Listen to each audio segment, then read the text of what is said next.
విభూతి బుధవారంకి ఇంటికి వెళ్ళలేక ఇక్కడికి వచ్చాను. మీరు నమ్ముతారో లేదో, నిలబడటానికి కూడా స్థలం లేదు. ఎంతమంది జనాలు వచ్చారంటే ఆ రోజు నిజంగా పునీత జాన్ బోస్కో గారి పుణ్యక్షేత్రం. ఒకసారి మీరు చూడొచ్చు, ఇది బండ్లగూడ రోడ్డు.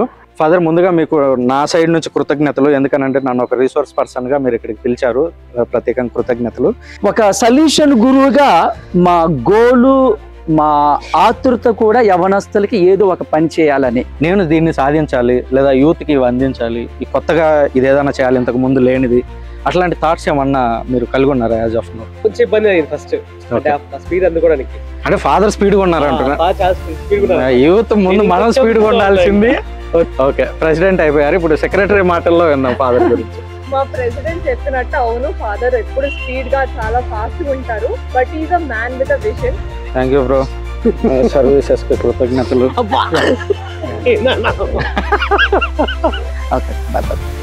ఫాదర్, మీరు మాట్లాడితే మొత్తం అక్కడ రికార్డ్ అవుతుంది ఫాదర్. ఇదా నేను మర్చిపోయాను మా.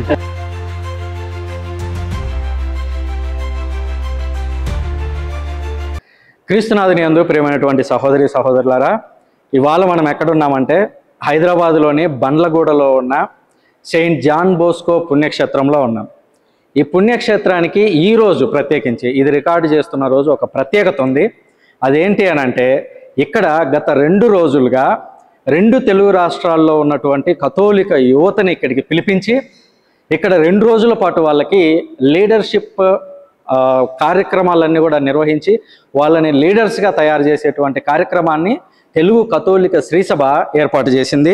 బహుశా మీరు ఇక్కడ కూడా చూడొచ్చు, ఇందులో ఉన్నది కూడా ఆ సమాచారమే.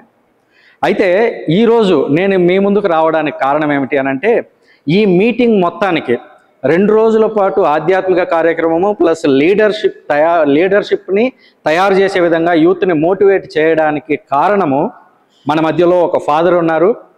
ఆ ఫాదర్ ఎవరు అని అంటే, 2 తెలుగు రాష్ట్రాల్లో ఉన్నటువంటి బిషప్లందరూ కలిసి నియమించినటువంటి రీజనల్ యూత్ డైరెక్టర్ ఫాదర్ గారు మనతో ఉన్నారు, father స్లీవా.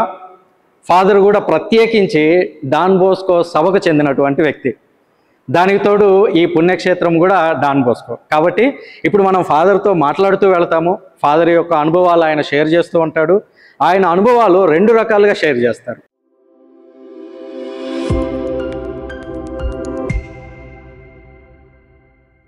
Father, thank you very much. మీరు మాకు ఈ ఇంటర్వ్యూ ఇస్తున్నందుకు ప్రత్యేకంగా కృతజ్ఞతలు. అన్నిటికంటే ముఖ్యంగా ఈ మీటింగ్ని ఇక్కడే ఏర్పాటు చేయాలని ఎందుకు అనుకున్నారు? ఎవ్రీబడి, సృజన్ చెప్పిన విధంగానే నా పేరు Selvaraju, regional youth director. Don Bosco అంటే యవ్వనస్తులకి ఎంతో అభిమానము. డాన్ బోస్కో ఆ బ్రాండ్లోనే ఉంది యవ్వనస్తుల్ని ప్రేమించటము.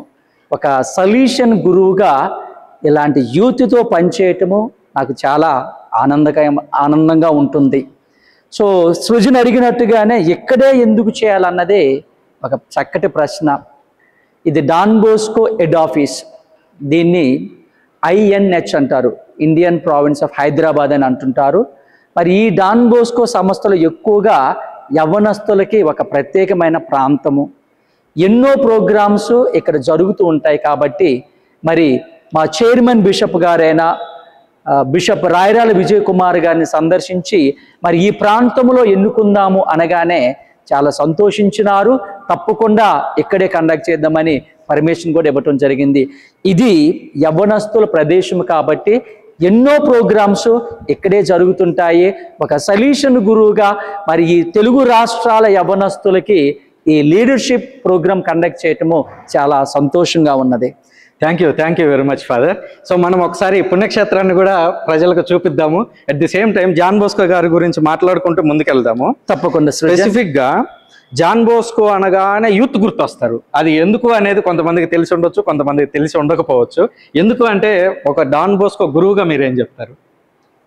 డాన్ బోస్కో గారి జీవిత చరిత్ర మనం చదివినట్టయితే 2 సంవత్సరాలు ఉన్నప్పుడు తన తండ్రిని కోల్పోయినాడు. మమ్మ మార్గరెట్ తన తల్లి ఎంతగానో జాన్ బోస్కో గారిని ప్రేమించి దేవుని ప్రేమలో భక్తిలో పెంచినారు. అయితే డాన్ బోస్కో గారు అప్పుడు అన్నారు, నేనే గురువు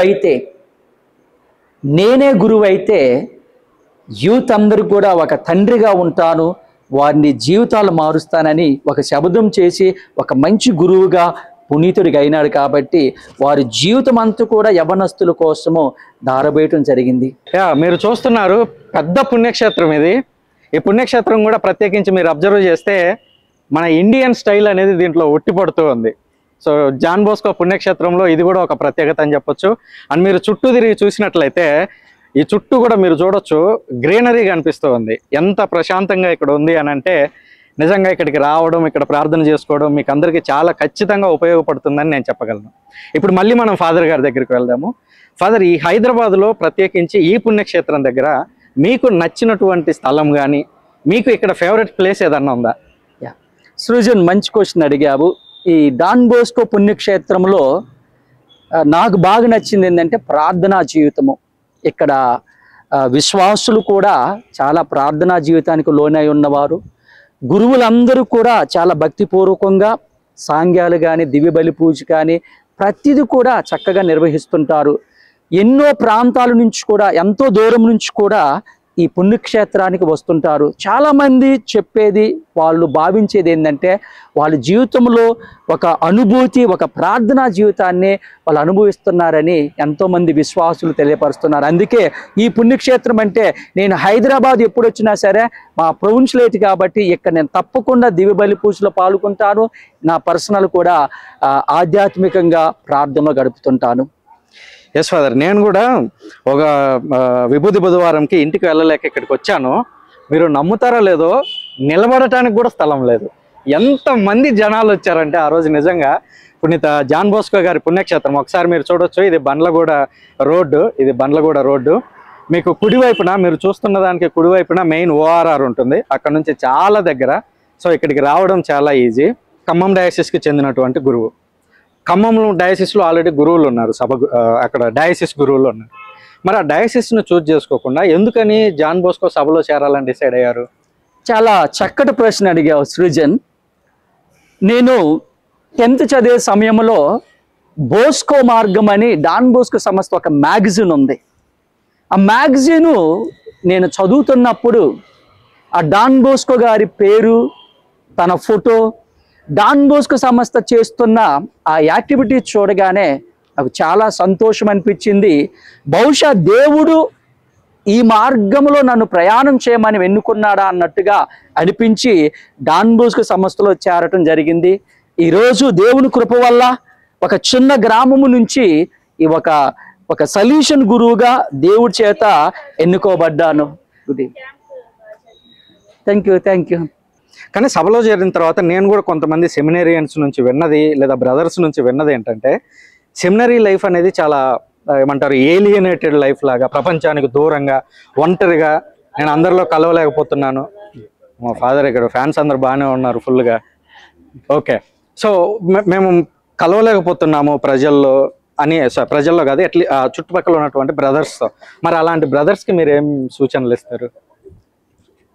సృజన్, నువ్వు నిజం చెప్పాలంటే ఎంతో మంది యవ్వనస్తులు, బ్రదర్సే కాదు, గురువులే కాదు, గురువులే కాదు, ఎంతోమంది యవ్వనస్తులు కూడా ఈ ఒంటరితనానికి ఎక్కువగా వాళ్ళు లోనై ఉంటారు. దానికి కారణము నా పర్సనల్ జీవితంలో చూసినప్పుడు కూడా, కొన్ని సమస్యలు వచ్చినప్పుడు, మనం ప్రార్థనకి దూరంగా ఉన్నప్పుడు, వ్యక్తులకి దూరంగా ఉన్నప్పుడు, దేవునికి దూరంగా ఉన్నప్పుడు ప్రతి ఒక్కరు కూడా ఇలాంటి లోన్లీనెస్గా ఫీల్ అవుతుంటారు. మరి ప్రత్యేకంగా ఈ సెమినరీ జీవితం ఎలా ఉండిద్ది అంటే, వాళ్ళకు ఒక టైం టేబుల్ అంటూ 4 గోడల మధ్యలో ఉండటము, ఈ విధంగా ఉండటం వల్ల వాళ్ళకు ఇలాంటి ఫీలింగ్ అనేది సహజంగా వచ్చింది. కాకపోతే దాన్ని అధిగమించాలంటే వాళ్ళు చేయాల్సింది ఒక్కటే, వాళ్ళు ఎక్కువగా దేవునికి దగ్గరగా ఉండాలా,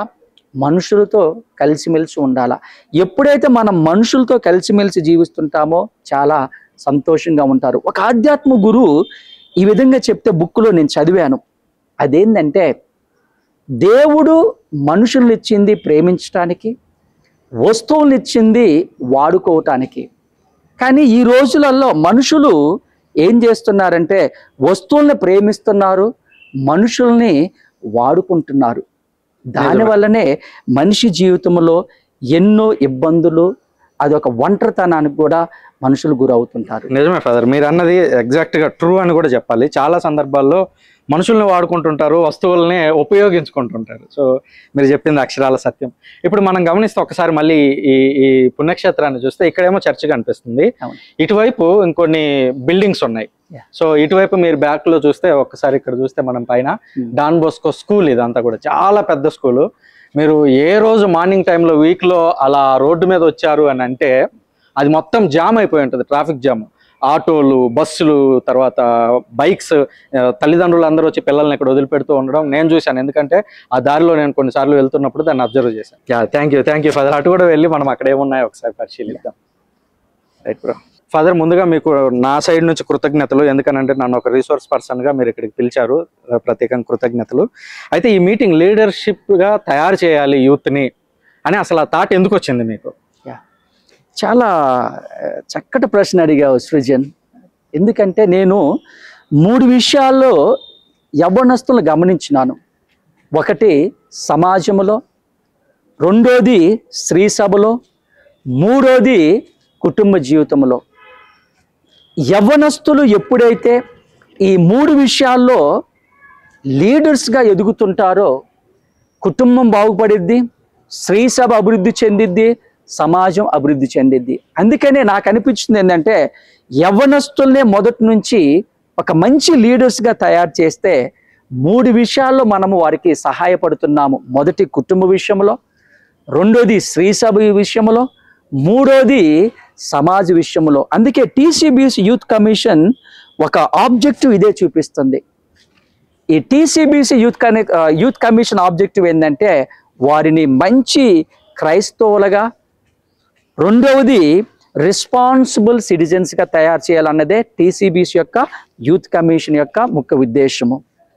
ఇకపోతే ఫాదర్, మీరు ఈ ఆర్వైడిగా మీరు నియమించబడక పూర్వము ఇదిగో మిమ్మల్ని ఈ పొజిషన్కి నియమించాలనుకుంటున్నామని బిషప్ గారు ముందుగా మిమ్మల్ని అడిగి ఉండొచ్చు, మీకు చెప్పుండొచ్చు పబ్లిక్ అనౌన్స్మెంట్ రాకముందు. సో ఆ సమయంలో మీరు ఎట్లా ఫీల్ అయ్యారు? ఐ మీన్ ఏం చేయాలి నేను యూత్కి, ఇక్కడ తెలుగు రాష్ట్రాల్లో ఉన్న యూత్కి అని దాని గురించి ఏమన్నా ఆలోచించారా? ఒక సొల్యూషన్ గురువుగా మా గోలు, మా ఆతృత కూడా యవనస్తులకి ఏదో ఒక పని చేయాలని. మేము ఎప్పుడు కూడా రీజనల్ యూత్ డైరెక్టర్ అవుతారని ఊహించలేదు. కాకపోతే నేను గురువైన 10 సంవత్సరాల్లో 10 సంవత్సరాల నుంచి కూడా యవనస్తులతో పనిచేస్తున్నాను, రైట్ ఫ్రమ్ ద బిగినింగ్. ఎప్పుడైతే రీజనల్ యూత్ డైరెక్టర్గా అన్నారో చాలా సంతోషించాను. దేవుడు ఒక మంచి అవకాశం ఇచ్చిండు ఈ తెలుగు రాష్ట్రాల యవనస్తుల కోసమని సంతోషించి ఒక ఛాలెంజ్గా స్వీకరించి ఈరోజు మీ మధ్యలో నిలబడుతున్నాను. ఓకే, మరి మీకు ఒక 4 ఏళ్ళు 5 ఏళ్ళు బిషప్లు ఇంత టైం అని చెప్పేవరకు నేను దీన్ని సాధించాలి, లేదా యూత్కి ఇవి అందించాలి, ఈ కొత్తగా ఇదేదైనా చేయాలి, ఇంతకు ముందు లేనిది, అట్లాంటి థాట్స్ ఏమన్నా మీరు కలిగి ఉన్నారా యాజ్ ఆఫ్ నౌ? ఒక సొల్యూషన్ గురువుగా చాలా ఆలోచనలు ఉన్నాయి. ఎందుకంటే నేను ఒక్కనే కాదు, డాన్ బోస్కో సంస్థ అంతా ప్రత్యేకంగా మా ప్రొవిన్షియల్, వైస్ ప్రొవిన్షియల్, వాళ్ళ కౌన్సిల్ మెంబర్స్ కూడా ఎప్పుడు కూడా నాతో తోడుగా ఉంటారు. దానికి బదులుగా ఇంకా మా చైర్మన్ బిషప్ గారు ఇంకా ఒక బలంగా నా వెంటనే ఉంటూ నా ముందు నడిపిస్తూ, నన్ను ఇంకా ముందుకు నడిపిస్తూ ఎప్పుడు కూడా సహాయపడుతుంటారు. నా దృష్టిలో ఇయర్స్తో పని లేదు. ఈ యూత్ కమిషన్ ఇది 7 సంవత్సరాలు ఉండొచ్చు, 3 సంవత్సరాలు ఉండొచ్చు. కాకపోతే నా జీవితం యవనస్తుల కోసమే కాబట్టి నేను బ్రతుకున్నంత కాలము కూడా ఏదో ఒకటి చేయాలన్నదే నా కోరిక, నా ఆతృత. ఇయర్స్తో నాకు సంబంధం లేదు. ఓకే, మేబీ కొంతమంది మీకు బాయ్ చెప్పడానికి వెయిట్. ఓకే, వీళ్ళకి కూడా ఆహా ఏ గాయ్స్ వెళ్తున్నారా? Okay, good, bye. See you in Boygoda. Don't forget your neighbor. Hey, bye. Weltanwa. Yeah. Give me some time. Srujan busy unnadu. Sure, father. Thank you, bro. Services ki కృతజ్ఞతలు. Bye.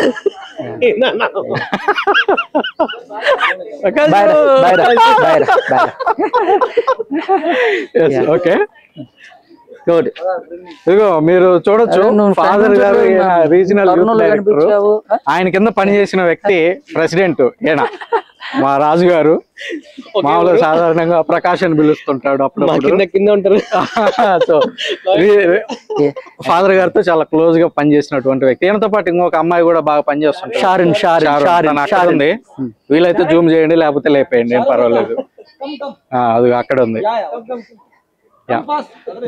నేను వీళ్ళ నుంచి నేను clips తీసుకుంటాను. Father తో ఎంతకాలం ప్రయాణించారు మీరు father తో? 2 years అయింది ఆల్రెడీ.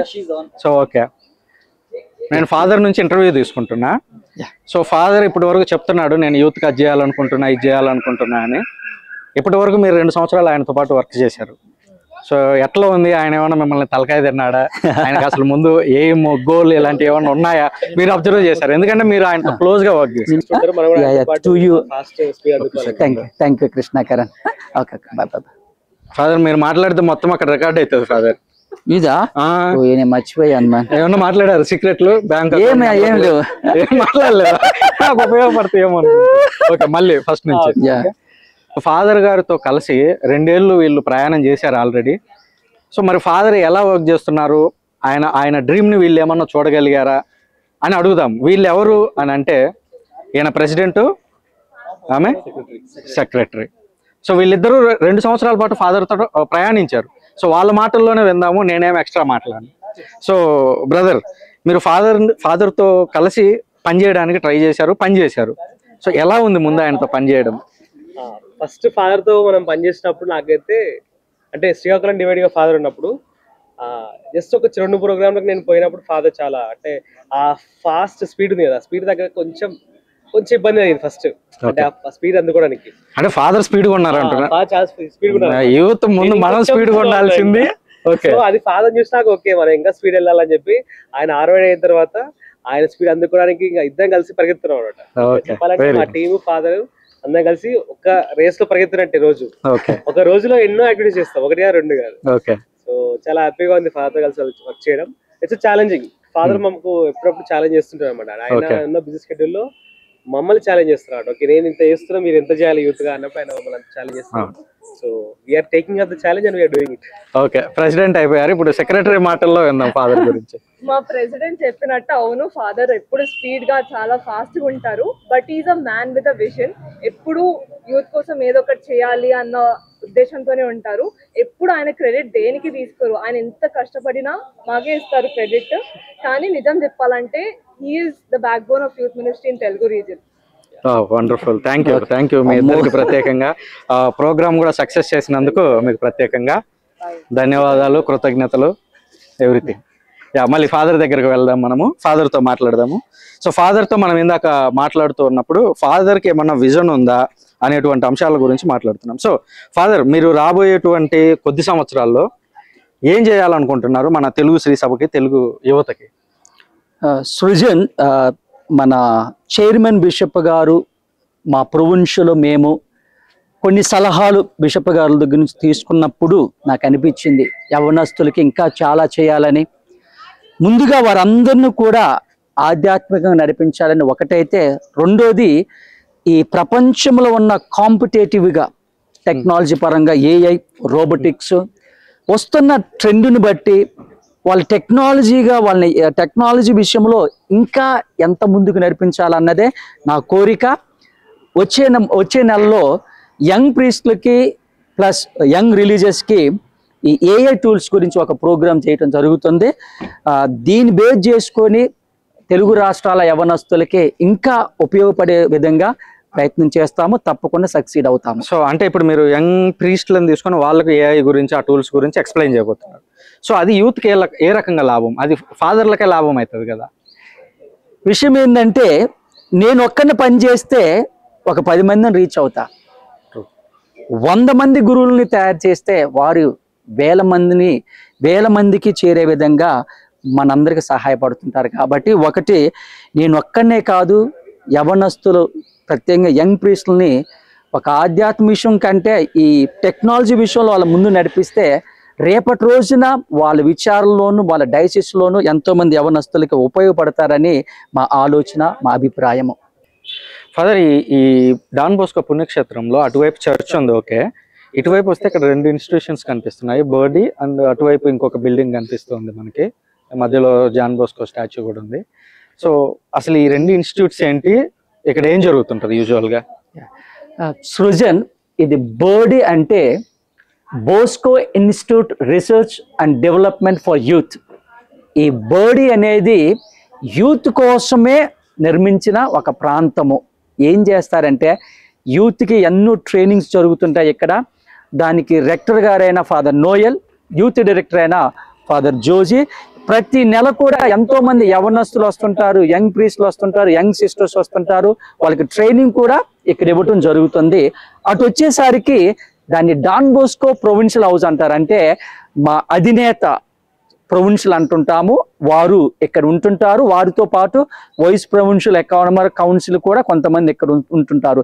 దీని ఉద్దేశం ఏంటంటే డాన్ బోస్కో సంస్థకు చెందిన ప్రోగ్రామ్స్ అన్ని కూడా ఇక్కడ జరుగుతుంటాయి. గురువులకు సంబంధించింది, బ్రదర్స్కి సంబంధించింది, ఆధ్యాత్మికంగా, ఇంటలెక్చువల్గా, టెక్నాలజీ ప్రకారంగా ప్రతి ప్రోగ్రామ్ కూడా డాన్ బోస్కో గురువులకి ఈ ప్రాంగణంలో జరిపించడం జరుగుతుంది. ఫాదర్, ఈ ప్రాంగణం మొత్తంలో నాకు ఏదన్నా ఆసక్తిగా అనిపించింది లేదా ఏదన్నా కొంచెం వింతగా అనిపించింది ఏంటి అని అంటే, ఎక్కడన్నా ఒక స్వరూపం ఉండడం చూస్తాము, 2 స్వరూపాలు ఉండడం చూస్తాము.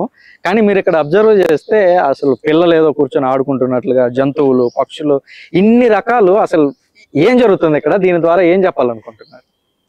సృజన్, డాన్ బోస్కో గారి యొక్క డ్రీమ్ ఇది. తన చిన్న ప్రాయసంలో ఉన్నప్పుడు అది డ్రీమ్ ఆఫ్ డాన్ బోస్కో అంటారు. డాన్ బోస్కో గారి జీవితంలో ఏం జరిగిందంటే, తన డ్రీములో, తన కలలో యవనస్తులందరూ కూడా, చిన్నపిల్లలందరూ కూడా ఆటలాడుకుంటున్నారు. ఈ ఆటలు ఎలా ఉన్నాయంటే ఒకళ్ళొకళ్ళు తిట్టుకోవటము, కొట్టుకోవటము, ఇవన్నీ చూడగానే డాన్ బోస్కో గారికి మీరు అక్కడ చూసినట్లయితే యేసు ప్రభు, మరే తల్లి అక్కడ ఇద్దరు ఉంటుంటారు. డాన్ బోస్కో గారికి ప్రభు కనిపిస్తుంటారు. తన స్వప్నంలో కనిపించి అడుగుతుంటారు. డాన్ బోస్కో గారు వీళ్ళందరూ తిట్టుకుంటుంటే, కొట్టుకుంటుంటే తను వచ్చి వాళ్ళని కూడా కొట్టడానికి ప్రయత్నిస్తుంటారు. అప్పుడు జీసస్ ప్రభు ఏం చెప్తుంటారంటే, జాన్ బోస్కో అలా కాదు, ప్రేమతో మార్చాలన్నప్పుడు మరి తనకి ఒక గురువుగా, తన తల్లిగా, ఒక టీచర్గా క్రీస్తు మరే తల్లిని సమర్పిస్తుంటారు. అందుకనే ఎప్పుడైతే డాన్ బోస్కో గారి ప్రేమను చూపిస్తుంటారో ఈ చెడుగా ప్రవర్తించే వాళ్ళందరూ కూడా ఈ గొర్రెలకంటే పీస్ అండ్ హార్మనీ రిప్రజెంటేటివ్గా ఈ విధంగా వాళ్ళు తయారవుతుంటారని ఈ స్వప్నం ద్వారా ఇక్కడ తెలియపరచడం జరిగింది. ఓకే, నేను వీక్ డేస్ లో వచ్చినప్పుడు అబ్జర్వ్ చేశాను, ఇక్కడ యూత్ చాలా మంది వచ్చి ఆడుకుంటుంటారు పిల్లలు సాయంత్రం అవగానే. నిజంగా ఆయన పొందినటువంటి డ్రీమ్ ఏదైతే ఉందో అది ఇక్కడ నిజమైంది అని అనొచ్చా లిటరల్ గా? 100% సృజన్. ఈ రోజు ఇంతమంది యవనస్తులు ఈ ప్రోగ్రామ్ జరుగుతుందంటే ఇది యవనస్తుల ప్రదేశము. It is open to young people. ఈ ప్రోగ్రామ్సే కాదు, ప్రతిరోజు యవనస్తులు వస్తుంటారు, ఆటలాడుకుంటారు, పాటలు పాడుకుంటారు. అంతేకాదు ఎంతోమంది యవనస్తులు వచ్చి, ఫాదర్ మాకు టోర్నమెంట్ కండక్ట్ చేయాలనిపిస్తుందంటే మేము దాన్ని సహకరిస్తుంటాము. అనేక విధాలుగా ఈ ప్రాంగణము యవనస్తుల కోసమే ఉపయోగపడుతుంది. ఓకే, ఇంకొక క్వశ్చన్ ఏంటంటే, ఇది రిలీజియస్ ఇన్స్టిట్యూట్, ఒక క్రైస్తవానికి సంబంధించింది. ఇక్కడ ఓన్లీ క్రైస్తవులే వచ్చి ఆడుకుంటుంటారా, లేదా అందరూ కలిసి రావడము, అందరూ ముస్లింలు, హిందువులు అనే తేడా లేకుండా వచ్చి కలవడం ఎప్పుడైనా అబ్జర్వ్ చేశారా? అది జరుగుతుంటదా? Very very good question Srujan.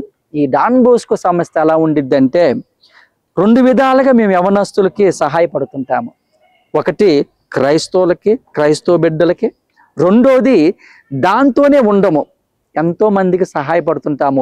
మా స్కూళ్ళల్లో చూసినా కానీ, ఇన్స్టిట్యూషన్లో చూసినా కానీ ముస్లిమ్స్ పనిచేస్తుంటారు, హిందువులు పనిచేస్తుంటారు.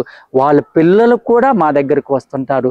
వాళ్ళు నాకు ఇక్కడ నచ్చిన ఒక చక్కటి విషయం ఏంటంటే, యూజువల్గా మన దగ్గర పనిచేసే వాళ్ళని మనం పట్టించుకోము ఎక్కువగా. మనం ఇది శాలరీ ఇస్తామని అంటుంటాము. నాకు ఈ డాన్ బోస్కోలో నేను ఎక్కడ చూడలేదు, ఇక్కడే చూశాను. అదేంటంటే వాళ్ళ వర్కర్స్ పిల్లలకి సెపరేట్ గా ట్యూషన్ పెట్టిస్తుంటారు. అది కూడా డాన్ బోస్కోలోనే, అది కూడా ఇక్కడే జరిగింది. ప్రతిరోజు మనం చూడొచ్చు. వీళ్ళ పిల్లలు పాడైపోతారేమని డాన్ బోస్కో సంస్థ ఒక టీచర్ని పెట్టి ప్రతిరోజు కూడా ఉదయం నుంచి సాయంత్రం వరకు స్కూల్ ఎలా జరిగిద్దో వర్కర్స్ పిల్లలందరికీ కూడా ఇక్కడ ట్యూషన్ అలా జరిగిద్ది. పెద్దవారైనాక మా డాన్ బోస్కోలే వాళ్ళని చదివిస్తుంటాము. Really wonderful father. నిజంగా ఈ డీటెయిల్స్ అన్ని వినడము. మీరు రీజనల్ యూత్ డైరెక్టర్ గా ఉన్నారు, సో ఈ ఇంటర్వ్యూ చూసేటువంటి వాళ్ళలో డయాసిస్ యూత్ డైరెక్టర్స్ ఉంటారు, ప్లస్ అక్కడ ఉన్నటువంటి యూత్ కూడా ఉంటారు. సో ఒకవైపు ఫాదర్స్కి, రెండో వైపు యూత్కి మీరు ఆర్వైడీగా అందించేటువంటి సందేశం ఏంటి? నిజంగా చెప్పాలంటే I must thank all the youth directors and the youth presidents. వాళ్ళంతా సపోర్ట్ అంటే సృజన్. యాక్చువల్గా నేను విజిబిలిటీలో ఉన్నాను, కానీ బిహైండ్ వాళ్ళ సపోర్టు, బిషప్లు కానీ, యూత్ డైరెక్టర్స్ కానీ, ప్రొవిన్షియల్స్ కానీ, వాళ్ళు ఏంటంటే యవనస్తుల కోసం వీళ్ళు కష్టపడుతున్నారు కదా, మన వంతు సహాయం అందిద్దామని ప్రతి ఒక్కరు కూడా వారు సహాయాన్ని ఇస్తున్నారు. నువ్వు అడిగిన ప్రశ్నకు చిన్న సమాధానం చెప్పాలంటే, ఈ మినిస్ట్రీలో పనిచేయటం చాలా సంతోషము. అందరం కలిసిమెలిసి ఒక కుటుంబంగా ముందుకు సాగుతున్నాము. మా గోల్ ఒక్కటే, యవ్వనస్తుల్నే తీర్చిదిద్దాల. అందుకని చాలా సంతోషంగా కలిసి పనిచేస్తున్నాం. లాస్ట్ చివరి ఒకే ఒక క్వశ్చన్ ఫాదర్. సో ఇక్కడికి వచ్చిన వాళ్ళందరూ అంతో ఎంతో చదువుకున్న వాళ్ళు ఉంటారు, లేదా సమాజం గురించి తెలిసిన వాళ్ళు ఉంటారు. సో గ్రామాల్లోకి వెళితే మన కథోలిక యువత బాగా వెనకబడిన వాళ్ళు ఉంటారు, కాస్త చదువు తక్కువ ఉన్న వాళ్ళు ఉంటారు. సో వాళ్ళని రీచ్ అవ్వడానికి మీరు ఏమన్నా టీసీబీసీ తరపున లేదా మన యూత్ కమిషన్ తరపున ఏమన్నా చేస్తున్నారా? సృజన్, ఒక చక్కటి ప్రశ్న అడిగావు. ఈ రోజులలో ఎక్కువ అవకాశాలు ఏంది ఎవరన్నా ఉన్నారంటే ఆ యూత్, రూరల్ యూత్. అందుకనే ఈ లీడర్షిప్ ప్రోగ్రామ్ కూడా నేనేం చేశానంటే, నేను పంపించిన బిషప్ గారి లెటర్లో కూడా కనీసం 5 మంది యూత్ ఉండాలా విలేజ్ నుంచి అని ఒక లెటర్ కూడా పంపించినాను. అదృష్టం కొద్దీ ఈరోజు ఎంతోమంది విలేజ్ నుంచి కూడా ఈ లీడర్షిప్ ట్రైనింగ్ ప్రోగ్రామ్ వచ్చినారు. ఈ టీసీబీసీ యూత్ కమిషన్ 2 కళ్ళు లాంటిది, 2 విషయాలు. యూత్, ఒకటి సిటీ యూత్, రెండోది విలేజ్ యూత్. వీరందరికీ సహాయపడాలనేది మా ఉద్దేశం. 3 రోజుల క్రితము నేను ఆదిలాబాద్ ఒక చిన్న డైసిస్లో ఉన్న ఒక చిన్న గ్రామానికి వెళ్ళాను. మంచిర్యాల నుంచి ఆ గ్రామానికి నాకు 3 గంటలు పట్టింది. ట్రాన్స్పోర్ట్ కూడా ఇబ్బంది అయింది. నాకు అనిపించింది ఈ యూత్కి నేను ఏదో ఒక విధంగా సహాయపడాలని శ్రమ తీసుకొని కూడా కష్టపడి కూడా అక్కడ జరగటం జరిగింది. టీసీబీసీ యూత్ కమిషన్ ఎక్కడ యూత్ ఉన్నా సరే, ఎంత దూరంలో ఉన్నా సరే రీచ్ అవటానికి ప్రయత్నిస్తుంటాము, సహాయం చేస్తుంటాము. Father, thank you very much. John Bosco గారి గురించి, ఆ తర్వాత మీ పుణ్యక్షేత్రం గురించి, ఇది చుట్టూ ఉన్న ప్రకృతి, ఆయనకు వచ్చిన డ్రీమ్ గురించి, అన్నింటి గురించి చాలా లోతుగా వివరించారు. సో మీకు ప్రత్యేకంగా కృతజ్ఞతలు. అండ్ మీరు ఆర్ఓఐడిగా మీరు చేపట్టబోయేటువంటి కార్యక్రమాలు అన్నీ విజయం కావాలని, అందులో మా యూత్ అందరితో పాటు నేను కూడా ఉండాలని ప్రత్యేకంగా కోరుకుంటున్నా. Thank you very much. Thank you Srijan. Thank you so much. Please continue the great work for the youth of the Catholic. Thank you so much. God bless. Thank you. By father.